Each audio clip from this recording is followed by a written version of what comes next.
Hello and welcome to your first class on Introduction to International Logistics Management. This class we will discuss and talk about issues on global supply chains, transportation networks, strategic decisions that will drive efficiency in international trade. As you all know, the entire world is interconnected with each other when it comes to the supply of the demands, supplying the demands. Um, for example, the United States make Apple products, and Apple is not only available in the United States; it's available all throughout the world. So Apple has to decide on how to distribute their products all over the world where there is a demand of Apple products, and because of that, we will now discuss like how does Apple do it, like what kind of transportation network are they doing when it comes to issues on the delay of the delivery and shipment of products, what kind of strategic decisions that they will have to do, and what are the different techniques of different companies and different logistics companies to develop efficiency and effective fast and faster delivery of and exchange of goods all throughout the world. So this will be our topics to discuss. So first, we need to understand what are the basic concepts of international logistics. Number one, we have the global supply chain management. Then we also have the multimodal transportation. And lastly, we have the trade regulations and compliance. So, global supply chain management, it involves coordinating activities across borders to deliver products efficiently. Okay, so and this is a very complicated process. It's not just like, oh, I received an order of 100 tomatoes and I do not have tomatoes right here, but Mexico has tomatoes. I will have to call my friend um, who has a farm in Mexico and ask him if he can ship me tomatoes. So, and will he be able to do that easily? Will I be able to accept tomatoes easily? No. So, um, there are different activities happening across the borders. Okay, you even if my friend has a private jet to bring the tomatoes right away to me so that I can supply the tomatoes from my client who ordered me 100 tomatoes, this will involve a lot, not just the mere supplying of the demand or supplying the request order, because in the borders there are different activities. Number one, we need to identify what are the government policies and regulations when it comes to shipment of tomatoes outside Mexico. We also need to understand the borders and regulations of accepting products like fresh products, fresh produce from outside the United States, and what are the laws that involve with it. Number two, what are what's the processing time? Like if I need to get a permit to ship tomatoes out of Mexico, what's the timeline? If I need to get a permit to be approved to accept tomatoes from Mexico and sell it here in the United States, what's the timeline of the process? And what are the regulations? What are the procedures? What's going to be the cost? Okay. Um, and because eventually the cost will also matter. You are not setting up a business to fail or not to earn. You're setting up a business to profit. And if my friend will say, okay, since you need the tomatoes tomorrow, I can bring you the tomatoes. I will use my private jet to fly and deliver the tomatoes. So how much will it cost me? And if I do have the money to pay my friend the cost of transferring the tomatoes using his private jet, will my client be able to afford the demands of the price that I will charge to him for the special delivery of tomatoes? So this is a very complicated case just with the global supply chain management. There are so many factors that you need to learn and to understand in that area alone. So what are the government regulations in and out, what's the cost of transferring, what's the cost of processing, what's the timeline of processing. Maybe if you do not look at the timelines, by the time that the tomatoes arrive in the United States, and after getting through and passing through all those procedures in the borders, your tomatoes might be overripe and they're no longer edible. So again, these are factors that you need to consider. And then number two, multi-modal transportation. So this involves utilizing various transport methods to optimize international shipments. Okay, so number one, to optimize efficiency of international shipments, air shipment or air transportation is always the best and the most effective and the most efficient. However, it will also be very, very costly. If your clients or if your customers do not care about the cost and money is not an issue for them, then that's fine. Okay, we can easily ship any of our products via air transport. But however, um, if your clients are also very conscious about the cost of delivery and transport, then that is why the shipment and the ship transportation for delivering and crossing products across the borders is the still the most commonly used methods. Okay, that's why we have these large vessels um, traveling our seas, not for uh, not for like a person transport, like a transportation for like not a passenger transportation purposes, but mostly to ship products across the globe, because this is the most. This may not be the most efficient. It may take a long time, but this is one of the most affordable and reasonably priced means of transportation. Second, why do you need to understand multimodal transportation? Because not all areas to deliver can be reached by a plane or by a boat. Okay, so most especially if you are trying to deliver in some of the most rural and isolated areas in the world, you might need a plane to transport it from from its source to the destination country. And when it gets to the destination, you will have to move the products, put them in a van, and transport them to a seaport where they will be riding a boat. Then they will be on a boat, and then they will be traveling to a very remote island. And when they get to that remote island, um, you will have to, I don't know if there are cars or buses or trucks that can transfer them from the seaport to the destination uh, uh, customers or clients who order those products. Now, it's if you are from the Philippines, you would understand this. We even have products being transported by an animal carriage.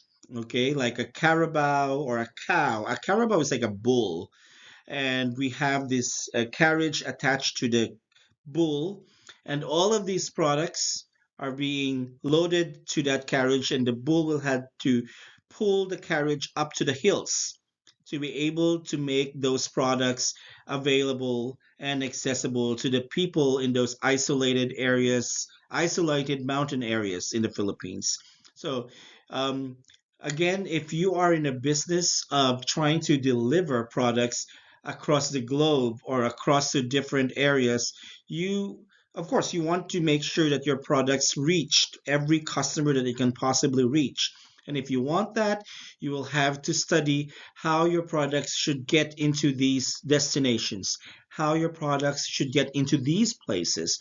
And by studying that, you will have to understand what are the different modes of transportation that you can maximize for your products to reach its destination and to reach the customers, to reach the market. Okay. Lastly, we have the trade regulations and compliance, and this is what I've mentioned about under the global supply chain management. This involves, again, policies and regulations of governments from the destination from the country of origin to the country of destination. So there are certain regulations that products are not acceptable. So, for example, how can I ship if I am into furniture business and most of my furnitures, like 90% of my furniture's raw materials are wood. Okay, now, Australia, for example, has a policy that they do not accept wood or any products that are made of wood from international from international suppliers or international producers. They want the wood, whatever furnitures or whatever products that are made of wood in Australia should only come from within Australia. Now, what if I have a big market in Australia? That will be a waste of money and a chance and a waste of opportunity to get and reach out to the market in Australia if I cannot ship my furnitures to Australia just because of a government regulation that Australia will not allow wood products to enter the borders of Australia. So you will have to find out. You will have to study what are these laws, what are these regulations. Is there a way that you can get away with it? So, for example, in Australia, there is a way that you can get away with it. They said international products from overseas that are made of wood should have a certification that the wood has already been treated chemically for it to be a commercial product and for it to be safe to enter the borders of Australia. So maybe I can do that. I can get the wood materials in my furniture treated, and then I can get a certification that all the wood materials in my furnitures are treated chemically, so they are now safe to enter the borders of Australia, and that means they are not carrying any insects. They are not carrying any microbio um, little animals in there because they have been chemically treated and they are safe to enter Australia. If I can get that certification, then that means I was able to understand the regulation. And because I was able to study and understand the regulation, then I am able to tap the market in Australia. So these are the three main factors in international logistics. You need to understand the laws of the origin, the country of origin where your product comes from, and the country of destination where you're delivering the products. Number two, you need to understand what's happening with like the timeline, the procedures of getting these things done. You know, the bureaucracy takes time, and what is the average time for you to solve any bureaucratic conditions just to ship and deliver your products to your countries of destination so that it can reach your customers and your market.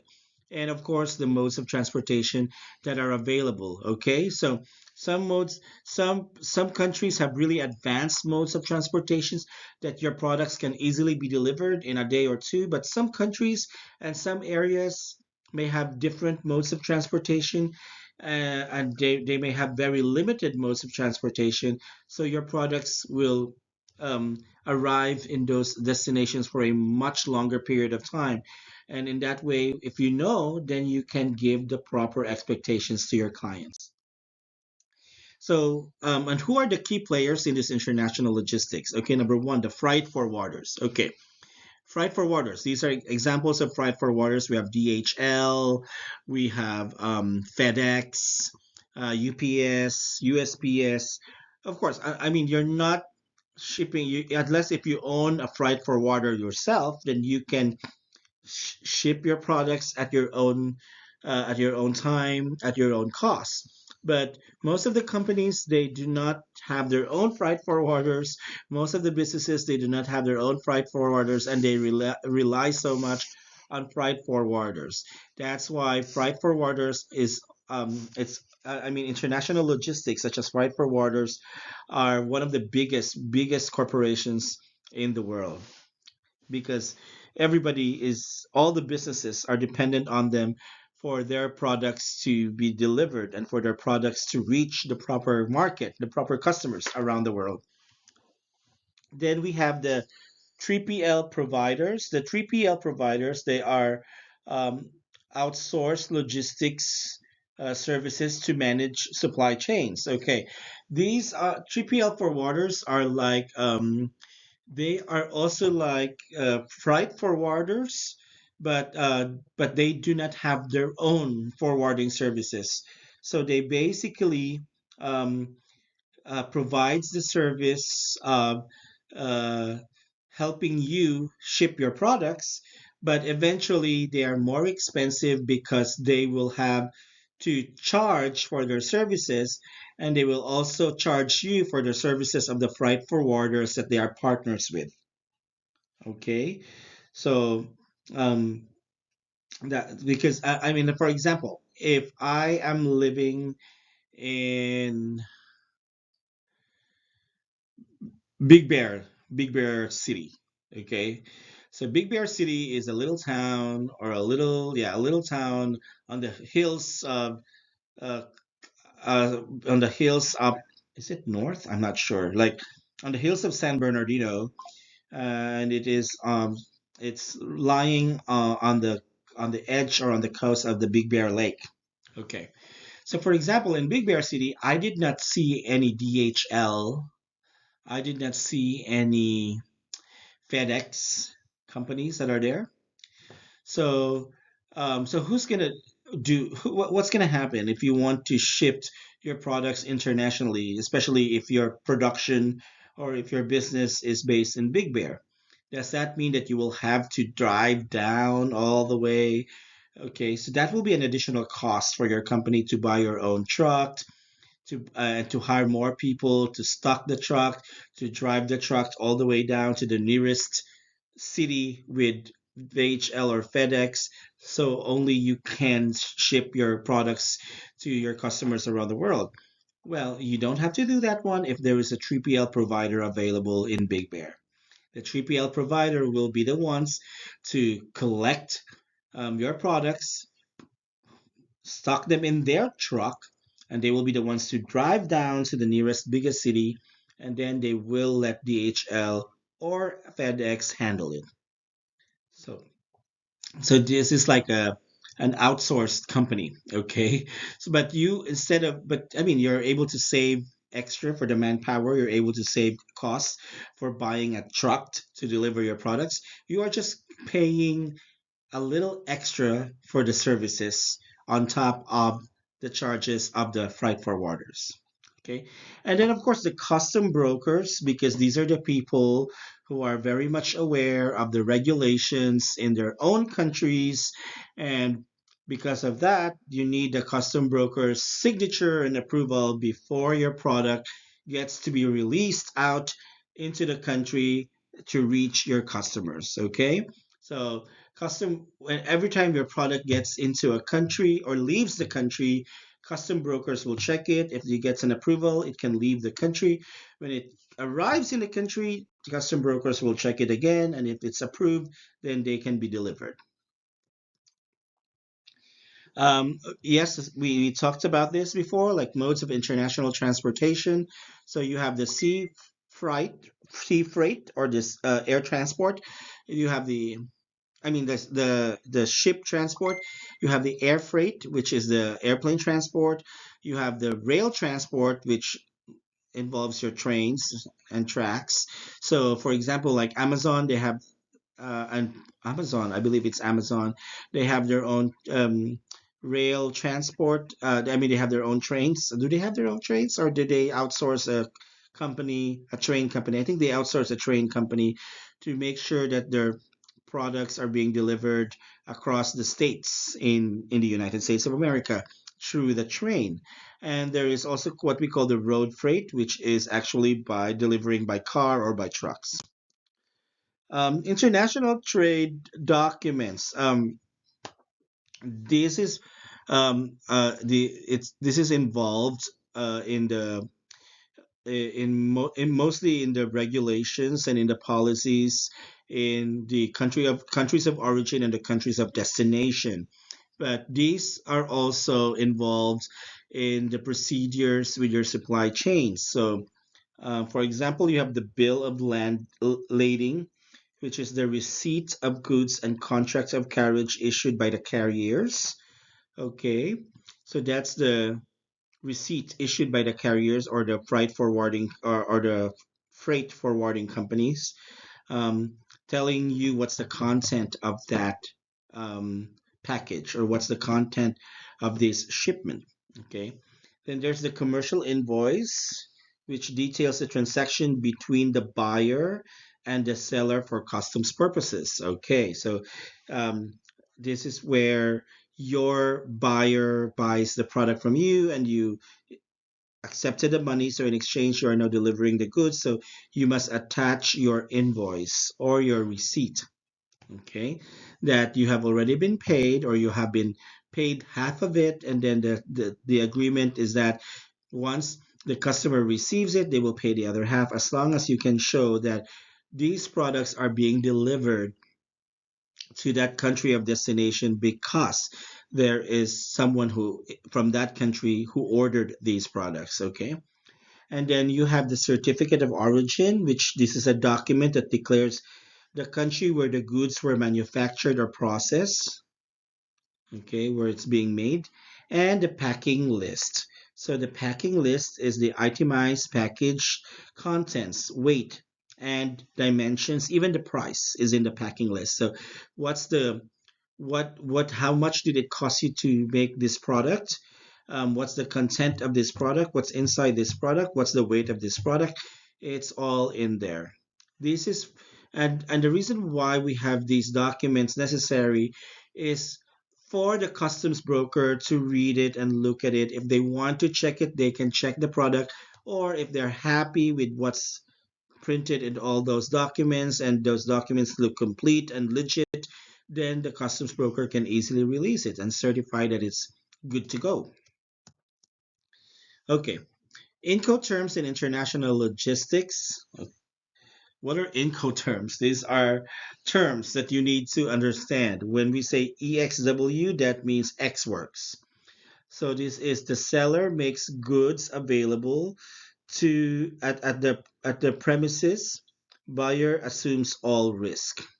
So that means if in case the seller included something in the packaged or in the shipment that is illegal, or if the seller accidentally included something inside the products that is illegal, then the buyer will take all the risk. Okay.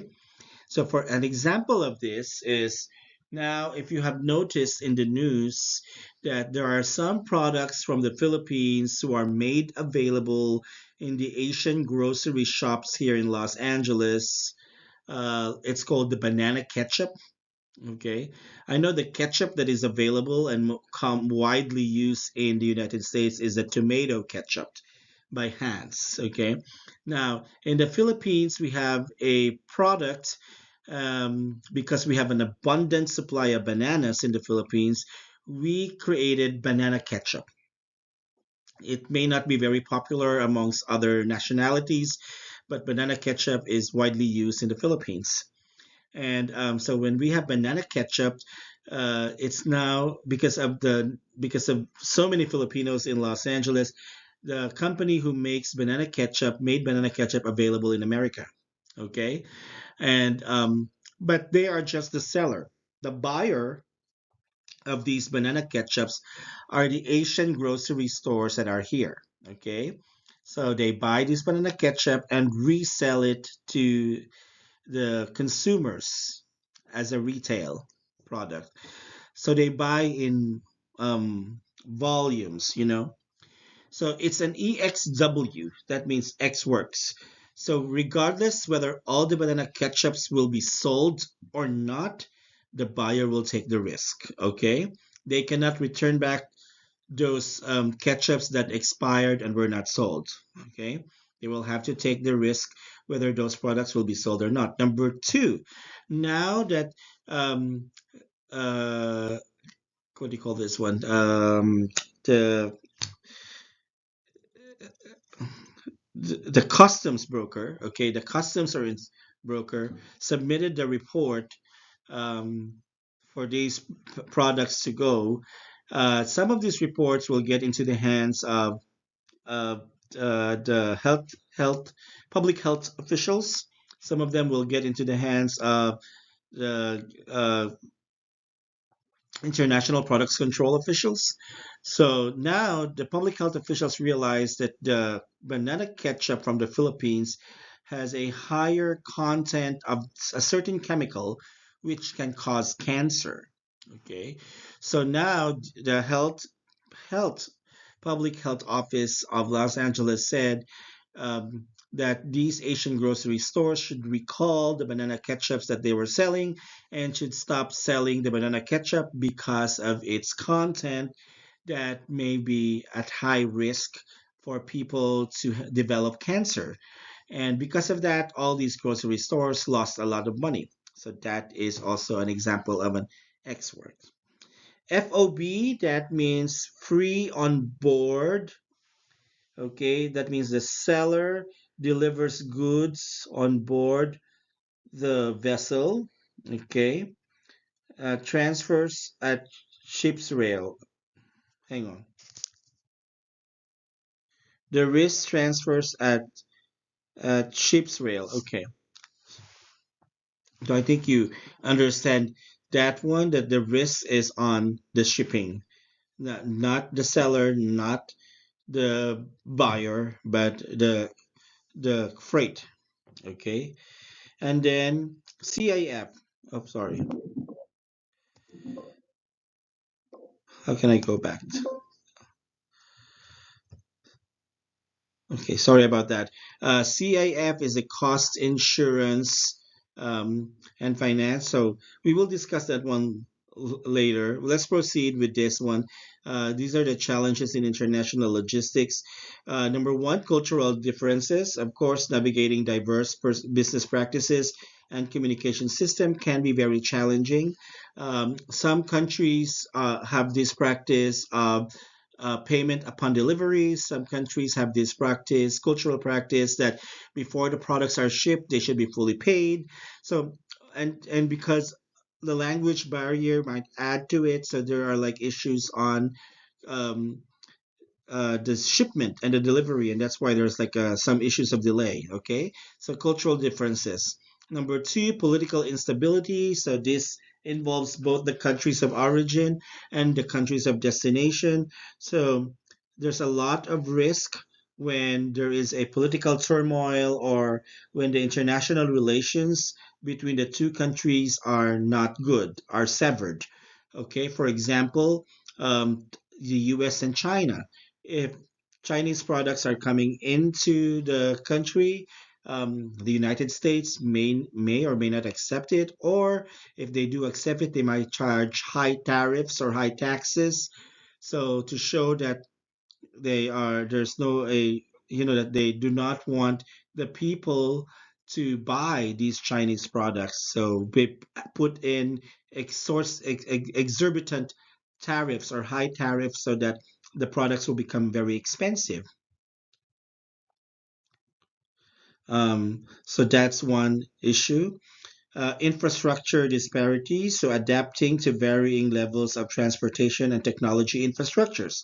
So, as what I've told you before, like again, in the Philippines, there are certain products that when they reach when they reach the isolated mountain areas in the Philippines, there are only about 2 or 3 days left before they expire. And the reason for that, the challenge is not on the model of uh, not on the model of transportation, but on the infrastructures, because there are certain towns in the Philippines that do not have proper roads for people to get there. Okay, and because they do not have proper roads, that means the trucks or the cars cannot go up to these little towns on the top of the mountains in the Philippines. And that is why instead of having a more efficient and faster way of delivering the products, they rely on animal carriage to deliver the products. because only animal carriages can go through these rough roads or undefined roads that leads you to these mountain towns in the Philippines. Okay, and of course environmental concerns like certain laws on the environment, that corals, for example, corals are banned from being shipped everywhere. So if your business is making jewelry out of corals, then there's no point of selling it outside or marketing it outside your town. And even in your town, you cannot sell it because it's illegal. Okay, so there are way as what, and also the first example that I told you about Australia not accepting untreated, unchemically treated wood for to avoid the enter of microbial organisms to Australia. So that is again one environmental concern, which can be a challenge to your logistics and management. I we all know about the technology in international logistics, so I will not discuss on that one. Sustainability and international logistics. Here's very, very new and very, very new topic on international logistics, which includes green transportation, eco-friendly packaging, and efficient warehousing. And in this way, they are protecting the environment. At the same time, they're trying to preserve the products that are being shipped so that whatever condition they were from their origin will be the same condition when they arrive to their destination. Okay. Now, the reason why sustainability in international logistics came up because previously one of the best packaging systems or packaging measures to ensure that products are retained yes, products are retained from how they look like from their origin to the destination is plastic, lots and lots of plastic. And because of that, there is so much plastic waste because plastics were highly used to preserve and make sure that the products that are being delivered are stay as it is. Okay, so now they have countered that issues on plastics in logistics by creating sustainable options for logistics and packaging. Risk management, this is very, very, very high in logistics because number one, you do not know what will happen. Okay, the airplane can crash. We don't know where your products went. The ship can crash. We don't know where your products went. The ship can also be taken over by pirates and they will steal those products. We don't know what's going to happen. So there's always high risk of logistics, okay? Or for example, when you shipped a nice, very delicate crystal and then accidentally the person in the warehouse or the person on the airplane dropped it and your crystal smashed, we do not know. There's always risk, high risk in international logistics. So number what you can do is to identify the risk. So, what are the possible risks? What are the possible challenges? What do you think are the possible things that can happen, which will be a problem? Okay. Then assess. You need to assess the impact. So, if these problems will arise, what will be its impact? Will it really affect me so much? Will it affect the customer so much? Will it affect the seller so much? We don't know. Okay, so you need to assess the impact. Then, number three, you need to develop strategies. So, after assessing the impact, if you know how big the impact is to you or how big the impact is to your customer or to the buyer, then at least you can develop a strategy to address the issue and to solve the issue. Then, implement controls. Of course, you need to implement controls so that these risk will not happen in the future anymore. Okay, and monitor and review. Of course, you need to monitor and review to surely check that this solution is doing very well. Okay, so because some solutions might only work for a week or two or 3 weeks, and then after that, it will create more problems. So there must be a monitor and review. So the future trends in logistics, I do not know if these are possible. Like flying cars, bullet trains. So there's bullet train only in Japan for now, but there are certain trends in logistics right now. So for example, we have this Uber delivery, wherein um, you will deliver the products that are being ordered uh, by your customers, okay, using Uber. Um, and then what else? There are so many trends in international logistics. So the key takeaway for this class is number one, the global perspective of logistics, which is to understand first what are the regulations and the policies when it comes to accepting the products. This is for the country of destination. And what are the policies, the procedures, and how long will it take to get the final clearance for your product to leave out of the country? This is for the countries of origin. Okay. Technology integration. It says that, of course, the integration of technology helps more because it helps our um, uh, logistics for our products faster. Okay. Then number three, sustainability focus. Uh, well, right now we